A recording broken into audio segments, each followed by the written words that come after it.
I'm Tabitha Monaghan and this is the Indo Campaign Daily.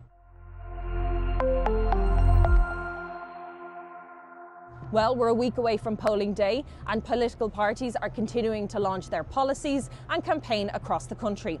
Independent Ireland have launched their manifesto, the last party to do so, while Sinn Féin's Mary Lou McDonald put forward her party's plan to prioritise Irish unity. What we do know and what has been established is that an all-island unified economy will be a prosperous one and will generate huge economic opportunities for us. Paschal Donohoe also launched Fine Gael's plan for Dublin, where he was asked about the expulsion of Patsy O'Brien from the party. A person made a very serious allegation, and I think it's really important to respect the privacy of an issue that was raised and that the party then acted upon.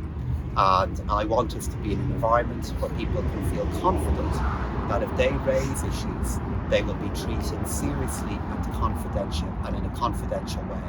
And that, for me, is the top priority. And you can follow all election 2024 coverage on the Irish Independent.